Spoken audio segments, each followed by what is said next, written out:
One ancient Chinese war concept I was exposed to in a video recently is the idea of fighting with your back to a river. And this concept is specifically involving when you have two armies. Oftentimes, one army is larger than the other, and the army that is smaller and is having to make the decision between fleeing and fighting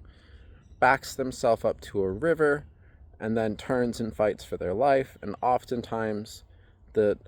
smaller army can actually conquer the larger army in these scenarios. And the logic behind this is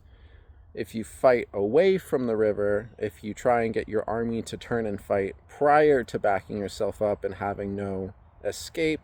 you're not going to have a cohesive unit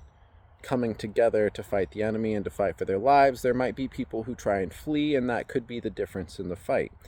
And so they would back themselves up to a river so that their army had no choice but to be a cohesive unit and to work together. And I think this is a very interesting concept because, in a way, when problems arise in our life, they can seem like armies that are larger than what our army, what our resources, what our self is capable of doing, and we might feel like we're not sure if we want to go or flee. For example, if you really don't like your job and you're looking for a new job, it might be hard to get your whole self to fight for your life to go find this new job, and you might find yourself in a habit of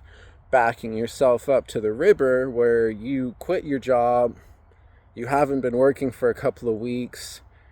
you have enough money for this rent, but you have no idea where the income is going to come for next month's rent. You've got the river behind you now, and your whole body is going to be a cohesive unit moving towards the goal that is fighting for your life, for survival, to keep a roof over your head.